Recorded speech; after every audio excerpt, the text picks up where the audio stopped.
자, 저번 주 설교를 기억하십니까? 뭐가 기억이 남으시나요? 그쵸, 섭리죠. 아주 한 단어로 깔끔하게 기억이 납니다. 우연과 마침. 우리가 룻기를 하면서 수없이 얘기했던 우연과 마침이었습니다. 그러니까 전혀 예상치 못한 방법이었죠. 암나귀를 잃어버린 사건을 통해서 하나님은 굽이굽이 사울을 인도해서 결국 누구 앞에 다다르게 했냐면 사무엘 앞에 다다르게 하셨습니다. 그러니까 우연인 것 같았어요. 근데 결국 성경은 뭐라고 표현하냐면 마침이라고 이야기를 합니다. 사울은 전혀 생각하지도 않았고 기대하지도 않았으며 계획도 없었습니다. 우리가 아는 거는 믿는 자에게는 우연이 없다는 겁니다. 우리도 마찬가지입니다. 하나님이 우리를 섭리 가운데 인도하셨습니다. 믿으시죠? 근데 물론 우리는 알 수가 없어요. 지나고 나니까 하나님이 이렇게 내 인생 가운데 개입하셨고 나를 인도하셨구나를 알게 된다라는 것입니다. 그런데 그 섭리가 어떻게 시작되었냐면 본문에서는 암나귀를 잃어버리는 일로 시작을 합니다. 설명했지만 그 당시에 나귀는 엄청 비싼 짐승이었습니다. 오죽하면 사울의 집안 자체가 부자잖아요. 부자임에도 불구하고 아들을 보내서 찾아오게 한다라는 겁니다. 섭리를 어떻게 시작했냐면 암나귀를 잃어버리는 거예요. 그리고 3일길을 그가 고생해야만 했습니다. 섭리가 꼭 우리가 꿈꾸는 동화 속에 나오는 왕자처럼 다가오지 않는다라는 것입니다. 그러지 않을 가능성이 훨씬 큰 거예요. 내 바램과 편안함과 상관없이 인생의 어려움으로, 고난으로 혹은 내게 너무나 소중했던 나귀를 잃어버리는 것으로 다가올 가능성이 훨씬 더 크다라는 것입니다. 하나님의 입장에서는 섭리 가운데 인도하시는 것이겠지만, 그래서 우리가 실상 느끼는 건 어떻게 해요? 섭리를 느낄 때는 오히려 인생의 고난과 광야로 느낄 가능성이 훨씬 더 큽니다. 그래서 우리는 수많은 물음표를 가지기 쉽다라는 것입니다. 물론 그래서 섭리를 거부할 수 있고요. 그 섭리대로 인도하신 대로 따라가기를 우리가 원치 않을 때가 있어요. 네, 그러면 어쩔 수 없이 돌아갈 수밖에 없고 더 힘들어질 수밖에 없다라는 겁니다. 이스라엘 백성들이 가나안 땅에 들어가는 건 하나님의 섭리예요. 근데 그들은 그것을 처음에 거부했기 때문에 40년을 돌았죠. 만약 이 세대가 다시 가나안 땅에 들어갔을 때 하나님의 뜻에 부합하지 않았다면 하나님은 그들은 40년이고 50년이고 다시 돌려보냈을 거예요. 그리고 다시 3세대가 오면 또 안 되면 4세대를 통해서 결국은 어떻게 해요? 하나님의 섭리대로 이스라엘 백성들이 가나안 땅에 들어가게 될 겁니다. 차이가 있죠. 낭비해버린 것들이 너무나 많다라는 겁니다. 우리는 잘 하나님의 섭리를 몰라요. 그러나 믿는 게 뭐냐면 하나님 분명 나를 부르시고 인도하고 계신다라는 것입니다. 그래서 우리는 어떻게 해요? 신앙은 가봐야 하는 겁니다. 가다 보면 만나게 되는 거고 알게 되는 거고 우리는 비로소 하나님의 뜻을 헤아릴 수 있게 됩니다. 섭리는 우리가 아는 게 중요하지 않아요. 섭리는 믿는 게 중요합니다. 분명히 이해할 수 없는 시간들, 하나님의 방법들이 우리 모두 각자에게 있겠지만 그 섭리를 믿기에 여러분 모두가 한 주간 충성스러이 살아갔을 줄 믿습니다. 자, 여러분 기억하시겠지만 오늘은 신약입니다. 여러분 오해 시리즈 기억하시죠? 했던 거 기억나십니까? 아주 오래전의 이야기이지만 대표적인 게 그게 있었죠. 수고하고 무거운 짐진 자들아. 그게 우리의 뜻과 우리가 생각하는 것과 매우 다르다라는 것을 우리가 나눴던 적이 있습니다. 자, 우리가 잘 알고 있지만 사실 성경이 말하는 것과 차이가 있는 본문들이 꽤 많아요. 그러니까 전통적인 해석이라는 이름 아래 왜곡되어진 본문들이 우리가 알고 그렇게 살아가는 본문들이 꽤 많습니다. 그러니까 오늘 본문도 마찬가지예요. 이 본문은 여러분들이 엄청 많이 설교를 들은 본문입니다. 그러니까 저번 주 사무엘상 같은 경우는 별로 설교가 없어요. 별로 설교를 안 하는 본문인데 오늘 본문은 그냥 많이 들어본 정도가 아니라 아주 엄청나게 많이 들었고 그리고 설교만이 아니라 이 구절을 엄청 많이 인용한다라는 것입니다. 그리고 우리 각자도 어떻게 해요? 이 본문을 가지고 여러분들이 열심히 기도하셨을 것입니다. 설교가 여기 잘 기억나시죠? 어떤 설교를 내가 들어왔는지. 자, 본문을 보면요. 구하고 찾고 두들겨야 한다라고 말합니다. 그런데 구함에 있어서 동사들이 조금씩 뉘앙스가 바뀌기 시작하죠. 이것도 여러분들이 잘 아실 거예요. 적극적으로 어떻게 해요? 점점 더 적극적인 모습으로 바뀌어 나갑니다. 그냥 이제 구하는 모습에서 찾는 모습에서 이제 두들기는 모습으로 바뀌어요. 그러니까 액션이 어떻게 돼요? 점점 강해져 가요. 그리고 구하고 찾고 두들기는 자에게 하나님이 분명 뭐라고 말하냐면 좋은 것을 주시겠다라 말씀하세요. 그것도 친절히 이제 성경에서 본문에서 비교하십니다. 떡을 달라고 하는데 돌을 주겠냐라는 거예요. 그 당시 돌들은 이스라엘 이쪽 유대 지역의 돌들은 납작했다라고 이야기를 해요. 그래서 얼핏 보면 어떻게 하냐면 떡하고 구분이 가지 않았다고 이야기를 합니다. 그래서 여러분들이 기억하시지만 예수님의 그 광야 시험 기억하시죠? 이 돌들로 떡을 만들려고 한 이유가 별 차이가 없어 보여서 그래요. 자, 그런데 생선에 가면 이제 차이가 나기 시작하죠. 이제 뱀이 나옵니다. 뱀은 이스라엘 백성들의 금지 식품입니다. 더군다나 해를 입을 수 있는 동물이에요. 모습만 비슷한 것이 아니라 이제는 독이 되어질 수 있는 것, 그러한 나쁜 것을 주지 않는다는 것입니다. 이 세상에 악한 부모라 할지라도 하물며 좋은 것을 주는데 하나님께서 너에게 좋은 것을 주시지 않겠느냐라고 말씀하신다라는 거예요. 반드시 좋은 것을 주시겠다라고 약속하십니다. 그리고 마지막으로 대접을 받고자 한다면 남을 대접하라 말합니다. 이 본문이 우리에게 너무나 익숙한 이유는 우리가 기도함에 있어서 어떻게 해요? 응답받는 기도의 절대적인 근거로 삼는 본문이기도 합니다. 그래서 여러분들이 아마 목사님들 설교문들을 보면 대부분 이 본문을 할 때 기도에 대해서 이 본문을 설교를 하십니다. 구하라, 찾으라, 두들기라. 그리하면 너희에게 열릴 것이라 말한다라는 것입니다. 한술 더 떠서 9절과 10절에 각각 떡과 돌, 생선과 뱀을 통해서 11절 너희 아버지께서 구하는 자에게 좋은 것을 주시지 않겠느냐라는 다시 한번 확실한 약속을 성경이 반복하고 있다는 것입니다. 그래서 어떻게 해요? 우리가 열심히 기도하면 하나님께서 구하는 자에게 좋은 것을 응답하실 거라고 믿고 나간다라는 것입니다. 근데 한 가지 이제 덧붙이죠. 그런데 왜 우리가 응답을 받지 못할까? 아마 여러분들이 머릿속에 가지고 있는 설교가 아마 대부분 이 레퍼토리일 거예요. 왜 못할까? 그래서 하나님이 원하는 것을 너희가 구하지 않기 때문에 받지 못한다라는 거예요. 아마 여기까지 기억이 나시겠죠. 자, 진짜 오늘 본문이 그런 목적으로 쓰여진 본문일까요? 사실 오늘 본문은요, 제가 여태까지 했던 본문, 오해의 그 시리즈에서 나오는 본문들과 달라요. 왜냐하면 오해의 소지 자체가 아예 없는 본문이에요. 왜 그렇게 말하냐 하면 본문 자체에서 이 본문을 왜 예수님이 말씀하셨는지 목적에 대해서 분명히 못 받고 있기 때문에 그래요. 그러니까 다른 본문 같으면 약간 애매해요. 무겁고 무거운 짐지자 다 내게로 오라. 여기에 뭐가 오해가 있을까? 뭐가 우리가 놓쳤을까? 고민해야 되고 찾는 그런 과정들이 필요한데 이 본문은 그게 없어요. 그러니까 오해의 소지 자체가 원래 없는 본문이에요. 오늘 본문은 기도의 열심을 말하지 않아요. 열심히 구하고 찾고 두들기면 하나님이 너의 기도에 응답하실 거라는 것을 자체를 말하지 않아요. 근데 우리는 전혀 이 본문을 다르게 우리가 알고 있다는 것입니다. 왜 그렇게 말하냐면 12절을 같이 읽겠습니다. 12절 읽겠습니다. 시작. 이성으로 무엇인지 남에게 대접을 받고자 하는 대로 너희도 남을 대접하라. 이것이 율법이요 선지자니라. 이 12절이 뭐냐면 이 본문의 결론이에요. 그러니까 이 본문을 왜 썼냐 하면 구하라, 찾으라, 두들기라는 이 예화를 예수님이 왜 말씀하셨냐면 12절 때문에 말씀하셨다라고 이야기한다라는 겁니다. 되게 이상하죠. 내가 알고 있는 것과 되게 다르고 내가 앞에 읽었던 구하고 찾고 두들기는 것과 왠지 되게 낯설어요. 근데 이건 제가 주장이 아니라 제 의견이 아니라 이건 성경이 명백하게 이야기해요. 왜냐하면 여러분 12절 9절을 어떻게 시작을 해요? 12절 시작을. 뭐라고 시작합니까? 그러므로예요. 그러므로. 그러니까 성경을 우리가 알 때, 읽을 때, 공부할 때 중요한 것 중에 하나가 접속사예요. 그 접속사에 따라서 우리가 어떻게 해요? 분명히 하나님께서 이미 말하고자 하는 바를 명백히 그 순서를 하나님이 짜여놨다는 것을 알 수 있다는 것입니다. 그러니까 앞에 본문과 이 구절이 어떤 관계인지 명확하게 드러내줘요.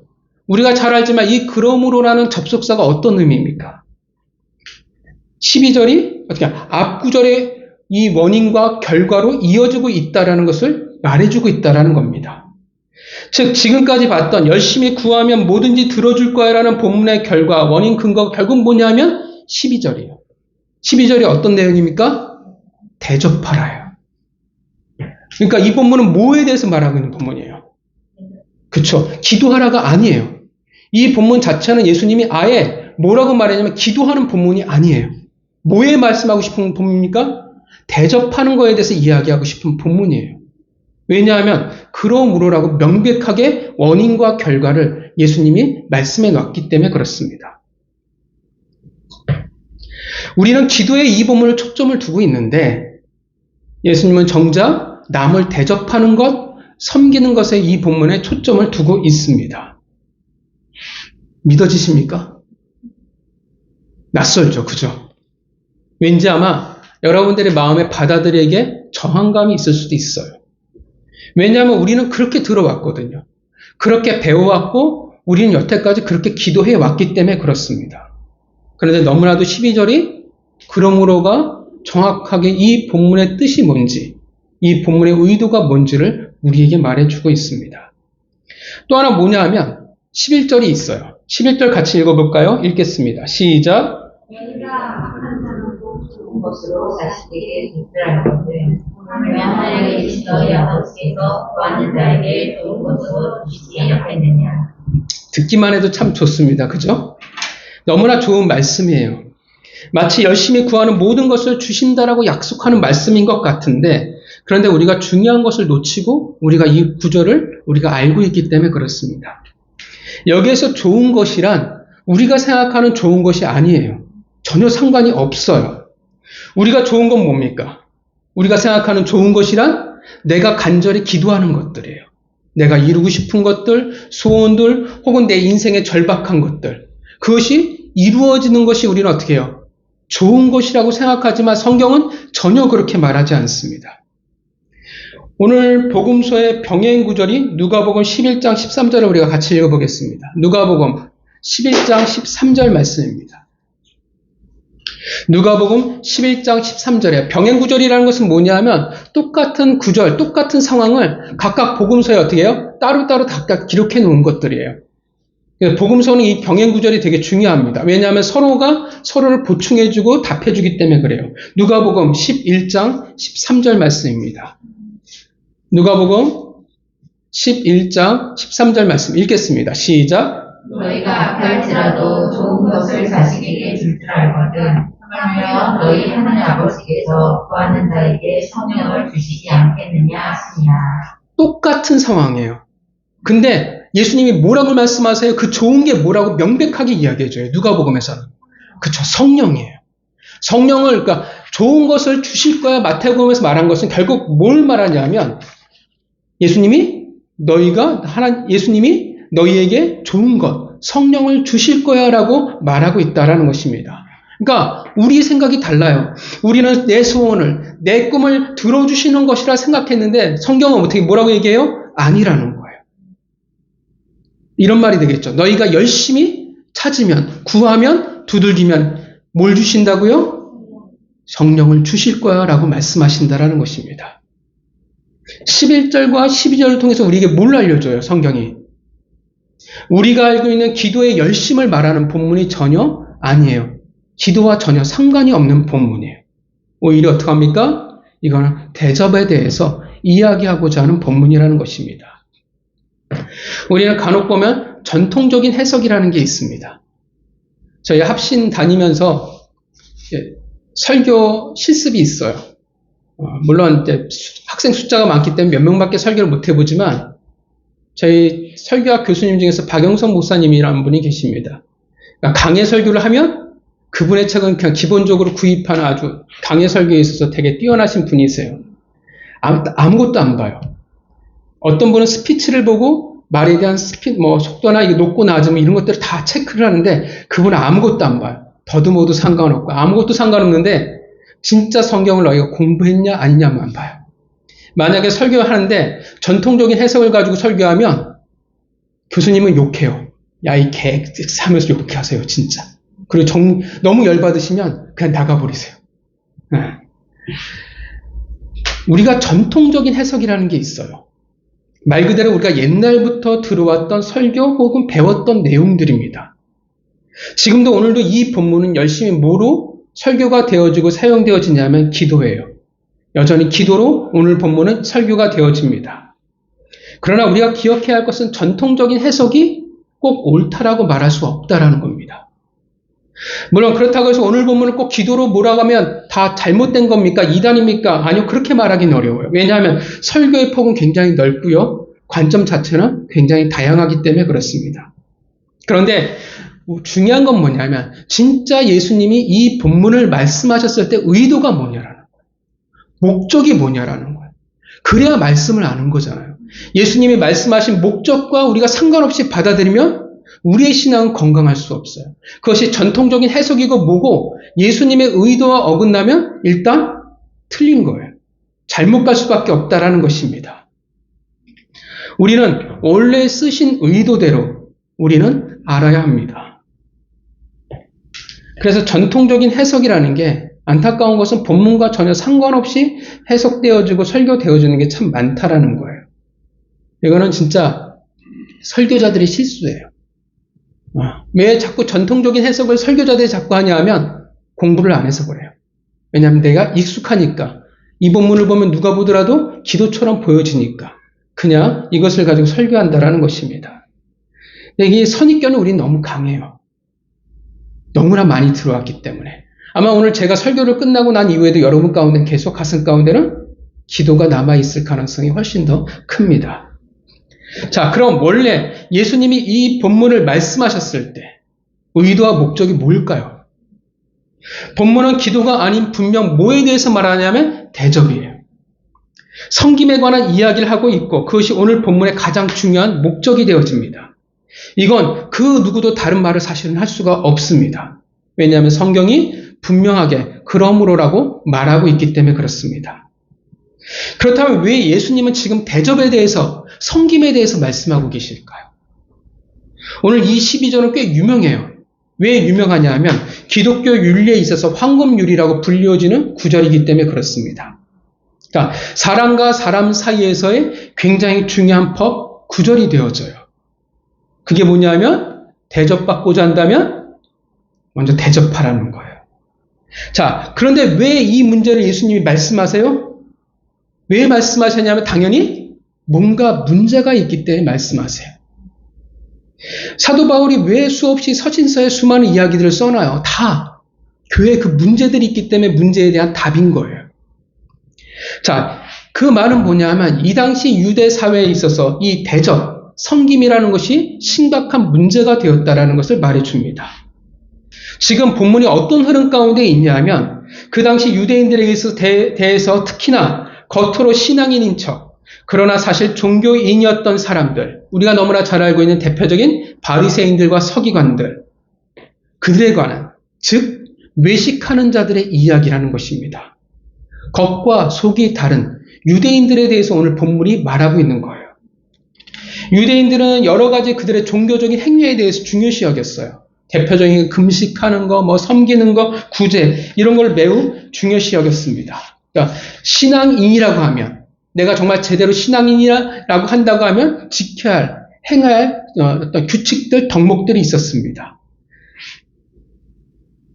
다 금식하는 것, 기도하는 것. 그래서 예수님이 다 외식하는 자의 대표적인 모습으로 다 지적을 하셨어요. 그들이 왜 대접을 하고 왜 섬겼냐라는 것입니다. 다 왜 그래요? 외식하는 자였기 때문이라는 거예요. 왜 말씀하고 있냐 하면 유대인들이 이것에 대해서 대접하고 섬기는 것에 대해서 외식하고 있기 때문에 그래요. 그들이 진짜 좋은 마음 혹은 하나님의 선하심으로 한 것이 아니라 어떻게 돼요? 다 가짜였어요. 외식이었어요. 다 내가 잘나 보이기 위해서 했다라는 거예요. 봐라, 나는 이 정도의 신앙이냐, 난 이 정도로 할 수 있는 사람이야, 나는 너희와 정말 다른 사람이야, 나는 대단한 사람이라는 거예요. 6장 2절에 보면 사람에게 영광을 받으려고 회당과 거리에서 구제를, 사람들을 도왔어요. 많은 사람들 앞에서. 그래서 예수님 뭐라고 말씀하세요? 오른손이 아니를 왼손이 모르게 하라고 말씀하시죠. 금식할 때 일부러 그들은 얼굴을 흉하게 만들었어요. 굉장히 힘든 척했죠. 그들의 섬김과 대적은 결국 이웃 사랑, 신앙인의 중요한 황금률인데 그들은 그렇게 하지 않고 자기를 자랑하는데 자기를 높이는데 목적을 두었다라는 것입니다. 하나님의 시선이 아니라 그들은 뭐가 중요했냐면 사람들이 나를 어떻게 볼 것이냐가 훨씬 더 중요했어요. 그들의 체면이 훨씬 더 중요했어요. 그래서 다 외식하는 자들이었습니다. 그 말은 사실 그들은 섬길 줄을 모르고 그들은 대접할 줄 모르는 자들이었습니다. 12절에 뭐라고 말해요? 남에게 대접을 받고자 하는 대로. 그 말은 어떤 의미가 되어져요? 대접을 받고만 싶었다라는 거예요. 내가 너보다 높다라는 것을 증명하고 싶었어요. 그러니 증명하는 방법이 뭡니까? 사람들이 나에게 찾아와 나를 대접하고 나를 섬기는 거예요. 온갖 이유로 다른 이들을 대접할 수 없어요. 대접과 섬김을 받고 싶은 자들일 뿐이었다라는 거예요. 딱 바리새인들이었죠. 구약에서 말씀하신 하나님의 뜻과 그들은 전혀 상관이 없어요. 본문에 나오는 12절의 율법과 선지자는 뭘 말하냐면 진짜 따로따로 율법과 선지자를 말하는 것이 아니라 구약을 통틀어 상징하는 말이에요. 그러니까 율법과 선지자 하면 그냥 구약을 지칭하는 거예요. 그럼 뭘 말하냐면 그들의 신앙은 하나님의 말씀과 전혀 상관이 없다라는 겁니다. 여러분, 구약에서 핵심이 뭡니까? 구약에서의 그 가장 핵심이 되는 율법을 예수님이 어떻게 압축시켰어요? 어떻게 완성시켰어요? 십계명이 제1계명부터 4계명 하나님을 사랑하라. 5계명부터 10계명은 이웃을 사랑하라는 두 가지의 법으로 압축 완성시키셨어요. 예수님께서 말씀하신 바 하나님을 사랑하고 이웃을 사랑해야 돼요. 그런데 지금 유대인들이 어떻게 해요? 이 외식하는 놈들이 하나님의 법을 이웃을 사랑하지 않는다는 것입니다. 그 말은 실제로는 그들은 하나님의 공동체를 대접하고 섬기지 않는 자라는 것입니다. 여러분, 예수님이 제자들을 끌고 주구장창 가르쳤던 게 뭔지 아십니까? 기억하시죠? 제자들이 뭘 가지고 제일 서로 지들끼리 싸웠어요? 그죠? 누가 높은 자냐? 이 주제였어요. 그래서 예수님이 뭘 가르쳐요? 누가 높은 자라고 가르쳐요? 작은 자, 소자가 가장 큰 자라고 가르쳐요. 그러니까 예수님은 제자들을 가지고 뭘 계속 가르쳤냐면 너희는 작아져야 돼. 너희는 소자가 되어야 돼. 계속 가르쳤다라는 거예요. 작은 자이기 때문에 누구에게 군림하지 않고 누군가를 섬길 수밖에 없는 자.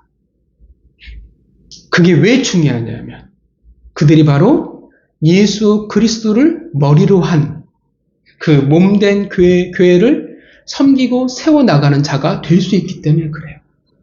그들이 연합할 수 있어요. 여러분, 교회 안에서 자존심이 세고 체면이 강하고 외식하고 남이 나한테 고개를 숙여야 되는 사람들을 통해서 교회가 하나가 될 수 있을까요? 죽어도 안 돼요.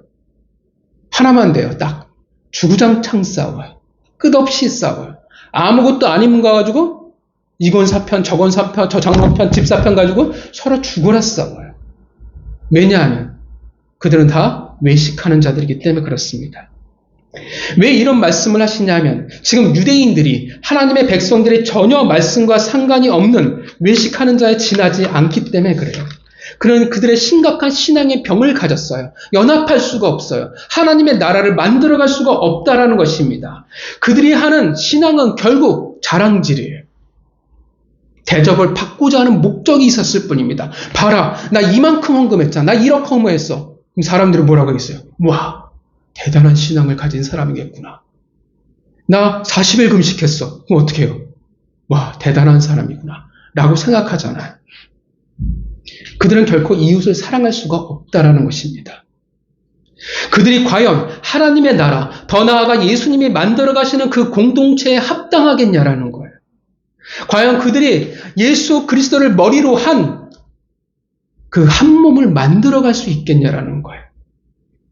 아니요, 될 수가 없어요. 외식하는 자들은 그렇게 섬길 수가 없고 대접할 수 없고 이웃을 사랑할 수 없기 때문에 불가능하다라는 것입니다. 자, 그렇다면 도대체 앞에 있는 구하라, 찾아라, 두들기라는 왜 나올까요? 왜 이것이 대접과 연결되어질까요? 무슨 상관이 있을까요?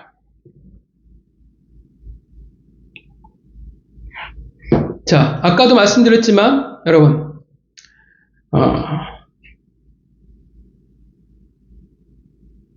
8절부터 10절을 보시면 뭔가 자연스럽지 않은 게 있어요. 아구가 맞지 않는 게 있어요. 뭘까요? 성경은 항상 이렇게 부자연스러운 부분들을 일부러 두실 때가 있어요. 그러니까 서로 어울리지 않는 부분들. 그러니까 뭔가 의도가 있는 거예요. 뭔가를 지금 예수님이 설명해 놓고 있는 거예요. 뭘까요? 7절과 8절을 보면 뭔가 스케일이 있어요. 뭔가 우리를 가슴을 두근거리게 만들어요. 대단해 보여요. 구하라, 찾으라, 두들기라. 그러면 받을 것이요, 찾을 것이요, 열릴 것이라 말씀하세요. 그러니까 어떤 느낌이에요? 구해. 말해봐. 그거 어때요? 내가 다 들어줄게. 멋있잖아요. 그죠? 이런 아빠가 될 수 있고, 이런 어른이 될 수 있으면 얼마나 좋겠어요. 말해봐. 내가 다 해줄게. 되게 폼나잖아요. 그죠? 하나님이 이렇게 되게 폼나게 이야기하고 계세요. 근데 그런 느낌으로 출발했는데 9절부터 10절은 이제 실제 구하는 예에 대해서 말씀하고 계십니다. 자, 뭐라고 말해요? 뭐든지 다 얘기해봐. 내가 다 해줄게. 그럼 말하는 거예요. 근데 그 예시로 뭐가 등장하기 시작하냐면 9절에 떡이에요. 그리고 10절에 뭐가 등장해요? 생선이에요. 어울릴까요? 이런 거예요, 여러분. 여러분, 어제가 로또 뽑는 날인가요? 로또가 됐습니다. 제가 오늘 여러분들이 한턱 쏘겠습니다. 라고 얘기하는 거예요. 자, 여러분. 그래서 제가 김밥하고 라면을 준비해놨습니다. 라고 하면 여러분들 저를 어떻게 보시겠습니까? 역시 사람은 그죠? 믿을 게 못 돼가 되겠죠. 자, 본문이 그런 느낌인 거예요, 지금.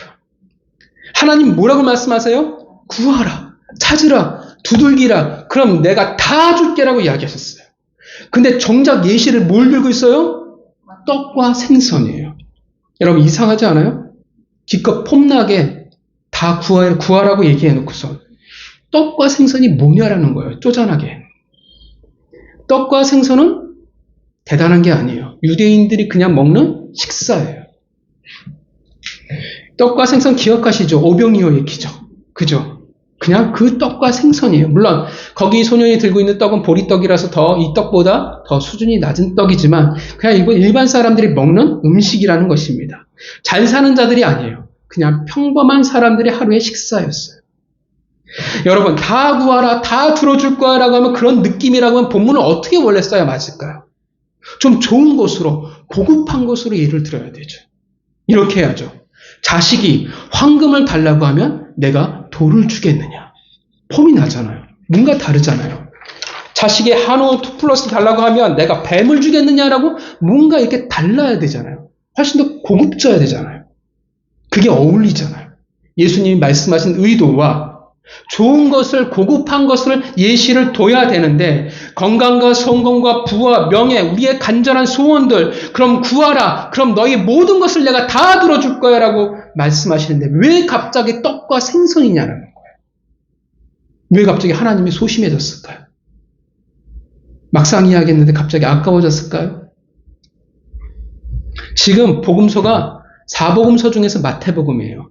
그 말은 뭐냐면 복음서가 다 특징이 있어요. 그 중에 이 마태복음은 스케일이 가장 커요. 단위가 달라요. 쓰는 단위가. 여러분 기억하시지만 다른 복음서에는 뭐 열문화 이런 푼돈들이 나와요. 근데 마태복음에서 뭐라고 표현하냐면 10달란트예요. 급이 달라요. 그렇게 스케일이 큰 마태복음에도 불구하고 평범 또는 초라하게 앞에서는 하나님이 떵떵거리는 예수님이 떵떵거리셨는데 이제 와서 왜 기껏 떡과 생선을 말하냐라는 것입니다. 떡과 생선은 무엇을 말합니까? 좀 전에도 말씀드렸지만 유대인들의 그냥 평범한 하루의 양식이었어요. 그러니까 하루의 것이에요. 이 하루의 것을 이렇게 표현할 수 있겠죠. 우리가 너무나 잘 아는 표현이요. 일용할 양식을 주옵시고. 지금 성경을 뭘 구하라고 말하고 있냐면 실제 예를 들어서 뭘 말하고 있냐면 예수님이 일용할 양식에 대해서 말씀하고 계십니다. 마태복음 6장이 주기도문이에요. 그 일용할 양식이 그럼 뭘 말할까요? 진짜 우리가 먹는 하루 3끼의 밥을 말할까요? 성경은 일용할 양식을 구하는 자들에게 무엇을 주시냐고 말씀하시냐면 11절. 좋은 것을 주신다라고 말씀하셨습니다. 그리고 우리가 좀 전에 얘기했지만 우리는 이 11절이 누가복음 말씀을 통해서 그 좋은 것이 무엇인지 우리는 압니다. 바로 성령 하나님이십니다. 성령 하나님이 왜 우리에게 좋은 선물이 되어집니까? 왜냐하면 요한복음 14장 26절. 보혜사 곧 아버지께서 내 이름으로 보내실 성령 그가 너희에게 모든 것을 가르치고 내가 너희에게 말한 모든 것을 생각나게 하리라. 믿으십니까? 결과 떡과 생선이란 그 일용할 양식이란 무엇을 말하냐면 내가 오늘을 살아가는 하루를 하나님의 백성으로 살아가고자 하는 자들의 은혜라는 거예요. 성령 보혜사 성령 하나님께서 주시는 그 은혜라는 것입니다.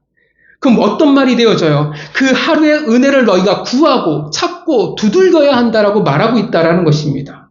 그러면 왜 오늘의 은혜여야 되는데요? 내일의 은혜는 안 될까요? 우리는 내일의 은혜를 구하기 시작하면 우리는 어리석게도 출애굽 1세대의 잘못을 되풀이하기 때문에 그렇습니다. 여러분 기억하시죠? 하나님이 출애굽 1세대 광야에 뭘 주셨어요? 만나를 주셨어요. 그리고 법이 있었죠. 얼마큼만 딱 거둬야 돼요? 하루에요. 다음 날을 준비하는 게 아니라 오늘 딱 하루의 만나만을 그들이 거둬들여야 됐습니다. 그러나 이 불굴의 출애굽 1세대는 그 말을 듣지를 않죠. 말을 들으면 출애굽 1세대가 아니죠. 그래서 그들은 은혜를 잊어버리고 하나님한테 혼이 났습니다. 오늘 우리는 분명 최선을 다해야 돼요. 그러나 뭘 우리는 기대하고 믿어야 되냐면 어떤 믿음이 필요하냐면 내일도 역시 나에게 은혜를 주실 거라는 믿음을 가져야 돼요. 그 말이 마태복음 6장 34절에 내일 일을 염려하지 말라. 그날에 족하다라고 말씀하세요. 왜냐하면 우리는 내일 일을 어떻게 해요?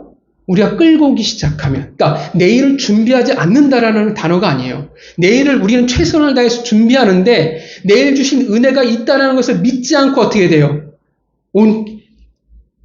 내가 모든 것을 준비해야 된다고 생각하면, 은혜를 믿지 않으면 우리는 어떤 일이 생기기 시작하냐면 하나님이 내게 주신 오늘의 은혜를 우리는 잊어버려요. 잃어버린다라는 것입니다.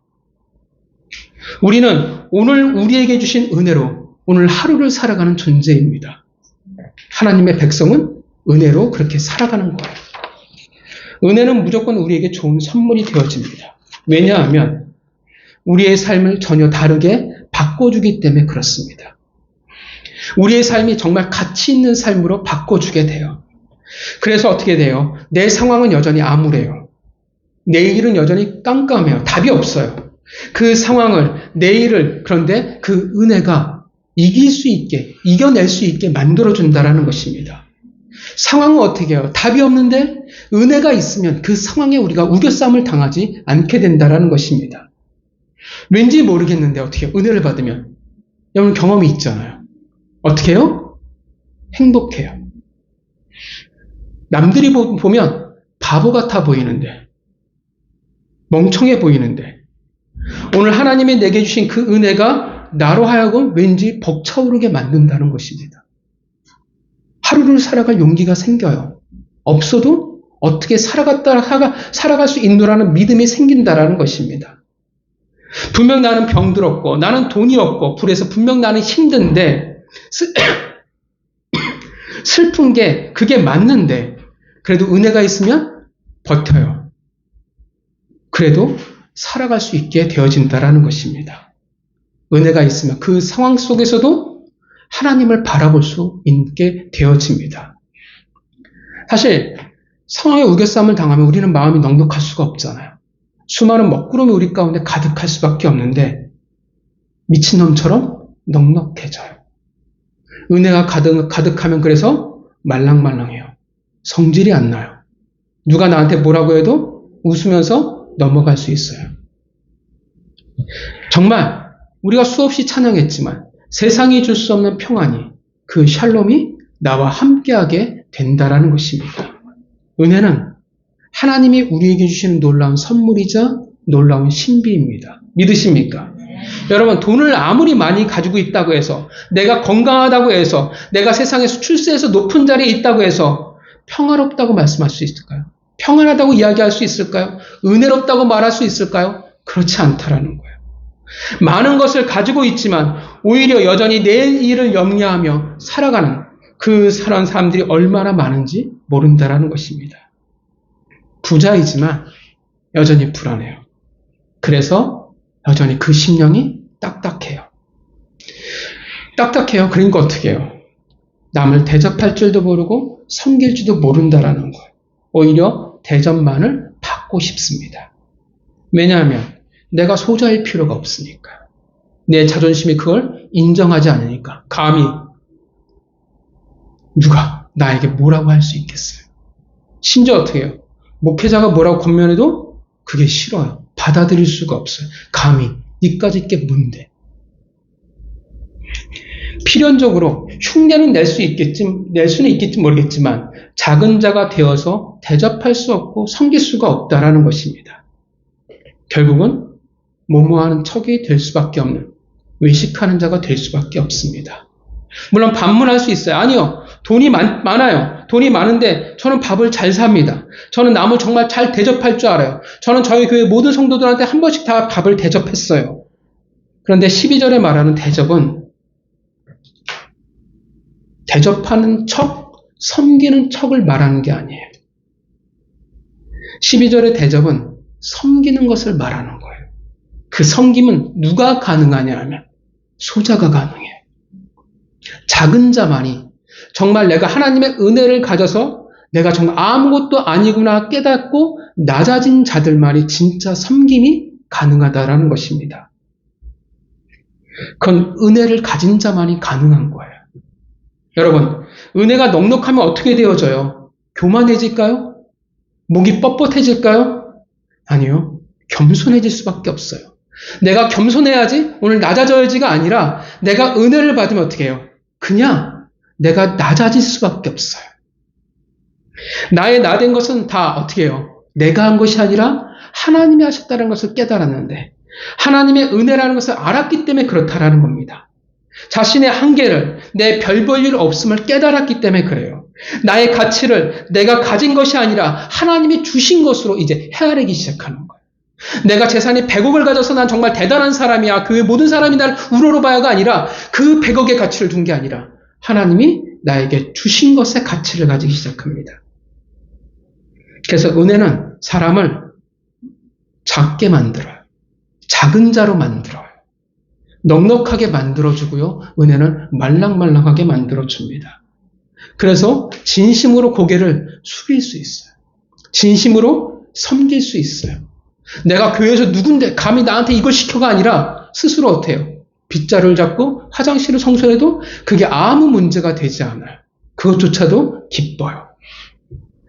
그래서 교회에서 보면 뭔가 많은 것을 가졌다고 혹은 내가 기도를 열심히 길게 하는 사람이야. 혹은 나는 은사를 정말 영적인 신비를 많이 아는 많이 가진 사람이야. 나는 정말 많은 능력을 가진 사람이야. 등등. 그런데 모가지가 빳빳하면 어떻게 해요? 다 가짜예요. 다 하나님의 백성이지만 사실은 다 외식하는 자들이라는 것입니다. 은혜는 그렇게 드러날 수 없습니다. 어떤 이는 뭔가 많아야만 섬길 수 있다고 생각할지 모르겠습니다. 그러나 뭔가 많아야 섬기는 것이 아니라 은혜로 섬길 수 있는 것입니다. 은혜가 있기 때문에 대접받기보다는 대접할 수가 있는 겁니다. 그래서 율법과 선지자가 말한 대로 하나님이 나에게 주신 공동체를 이웃을 섬길 수가 있습니다. 예수 그리스도께서 십자가의 보혈의 대가로 만들어 가시는 거룩한 공동체인 교회. 그 그리스도를 머리로 한 연합한 한 몸이 비로소 될 수가 있는 거예요. 은혜가 없는 자는 한 몸이 될 수가 없어요. 은혜가 있기 때문에 한 몸이 될 수 있습니다. 은혜가 있으면 나를 주장하지 않아요. 내가 작은 자이기 때문에 내 것을 얼마든지 내려놓을 수 있습니다. 그 신비로운 은혜는 성령 하나님이 우리에게 주시는 선물입니다. 본문은 알라딘의 램프처럼 그런 식으로 우리에게 말씀하시는 본문이 아니에요. 열심히 너희가 구하고 찾고 두들기면 그런 갈망과 열정과 열심을 가지고 너희가 나에게 외치면 내가 다 들어줄 거야 라는, 내 자식인데 내가 좋은 것을 주지 않겠어 라는 그런 본문이 아니라는 거예요. 왜냐하면 오늘 본문은 기도가 아니라 대접이기 때문에 그렇습니다. 섬김이에요. 그래서 우리는 성경은 무엇을 구하고 무엇을 찾고 무엇을 두들기라고 말하냐 하면 기도가 아니라 하루하루 내게 주실 은혜입니다. 일용할 양식, 그 하루의 은혜, 그 하루의 은혜를 위해서 우리는 구하고 찾고 두들겨야 한다고 말하는 것입니다. 아니면 우리는 예수 그리스도의 거룩한 자녀로 살아갈 수가 없습니다. 우리는 은혜를 찾아야 돼요. 우리는 은혜를 찾지 않으면 금방 그 은혜를 잊어버리는 존재입니다. 우리의 죄성은요, 결코 하나님의 것을 원하지 않아요. 하나님의 것을 담아두려고 하지 않습니다. 그래서 그렇잖아요. 아무리 하나님이 놀라운 은혜를 베풀어 주시고 수많은 것을 주셔도 조금만 신앙이 어떻게 돼요? 식어버리거나 다운이 되어버리면 금세 방금 주셨던 은혜도 어떻게 해요? 잊어버려요. 아무 가치가 없어요. 그래? 그럴 수도 있는 거지. 하나님 병을 고쳐주셨는데 은혜를 잊어버리니까 간증하다 다니는 사람이 그럼 병원 가서 우연히 나을 수도 있는 거였지 라고 바뀌어버린다라는 거예요. 어찌 그리도 하나님의 은혜를 잘 잊어버리는지. 좀 전만 해도 우리는 감사하다고 이야기했는데 그 감사가 눈 녹듯이 사라져버리고 언제 그랬냐듯이 우리는 쉽게 너무나 강팍해져 버립니다. 그래서 성경은 뭐라고 말하냐면 구하고 찾고 두들기라고 말하는 거예요. 우리가 말씀을 들으면 여러분 말씀에서 끝나면 안 돼요. 여러분의 말씀 속에서 하나님이 내게 주신 은혜를 찾아내야 돼요. 우리가 착각하면 안 됩니다. 성령이 우리에게 은혜를 주신다는 것이 갑자기 내가 가슴이 벅차오르고 감당할 수 없을 만큼의 은혜가 물밀듯이 와야 내가 은혜를 받았구나라고 착각하면 안 돼요.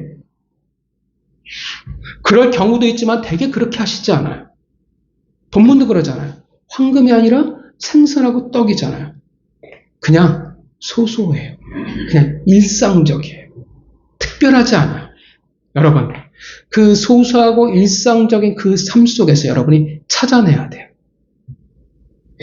내가 하나님이 오늘도 힘들지만, 오늘 말씀도 난 잘 모르겠지만 하나님이 내게 은혜를 주셨다는 것을 전제하고 그것을 믿고 우리는 찾아야 한다는 것입니다.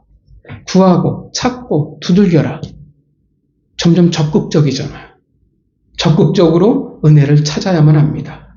그 갈망의 자세, 그 자세로 우리는 은혜를 구해야만 한다는 것입니다. 은혜를 조금 더 많이 가지지 못한 것에 대해서 우리는 안타까워해야 됩니다. 마태복음 11장 12절에 이렇게 말합니다. 천국은 침노를 당하나니 침노하는 자가 빼앗느니라. 무슨 말이냐면 거룩한 욕심을 가지는 자가 더 많은 것을 가진다라는 거예요. 철저히 자본주의입니다. 평등하지 않아요. 복은 평등하지 않아요. 욕심을 내는 자가 하나님의 것을 더 많이 가지게 돼 있습니다. 은혜는 더 구하는 자가, 더 찾는 자가, 더 두들기는 자가 더 많이 누리게 될 것입니다. 그 바닥을 파고 또 파서라도 긁어서라도 은혜를 구하는 자가 더 많이 누릴 수밖에 없다라는 거예요. 물론 그렇게 안 한다고 해서 은혜가 없다. 아니요, 그러진 않아요. 그러나 누리는 수준과 넉넉함은 감히 비교할 수 없을 것입니다. 성도 여러분, 우리는 어리석어요. 우리의 죄성은 정말 우리로 하여금 쉽게 하나님의 나라로 가게 만들지 않습니다.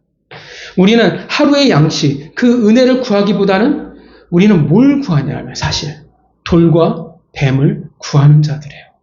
우리는 돌과 뱀을 구하고 찾고 두들기는 자들입니다.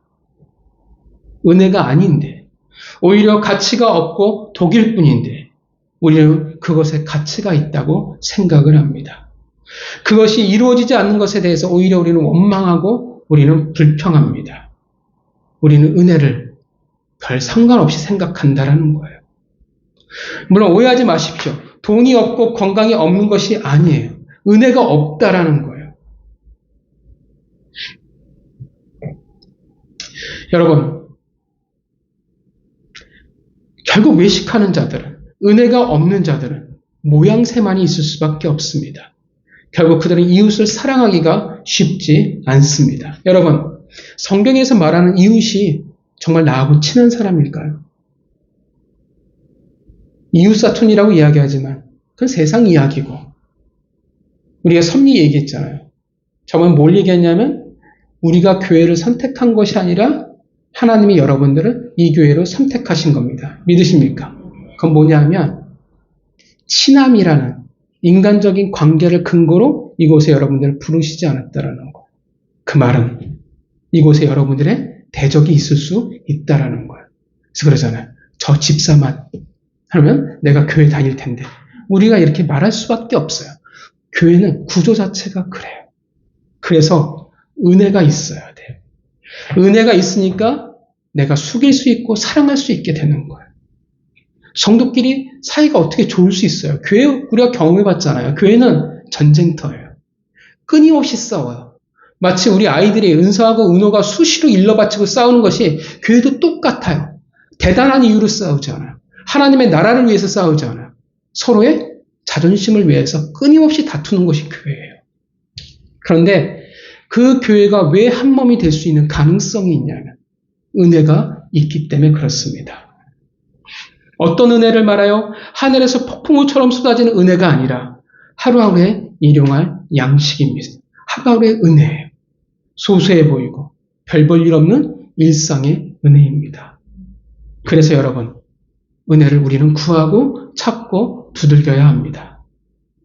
은혜가 너무나 중요해요. 그래서 성령 하나님을 우리에게 좋은 것을 우리에게 보내주신 것입니다. 여러분, 하나님이 여러분들에게 은혜를 주신 것을 믿으십니까? 여전히 내 삶은 우리는 공부할 수 있습니다. 힘들 수는 있어요. 그러나 분명한 것은 여전히 하나님은 우리에게 은혜를 베풀어 주신다는 것입니다.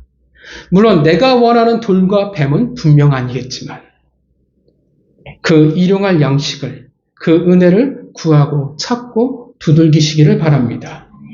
본문이 이렇게 되겠죠. 은혜를 구하라. 그리하면 은혜를 너에게 주실 것이요. 은혜를 찾으라. 그리하면 은혜를 찾을 것이요. 은혜를 향해 두들겨라. 그리하면 은혜가 너희에게 열릴 것이니. 그러므로 작은 자가 되어 내 이웃을 공동체를 즐거이 대접하라. 이것이 오늘 본문입니다. 성도 여러분,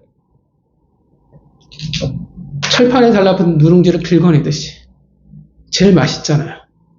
그 은혜를 샅샅이 여러분 긁어내시기를 바랍니다.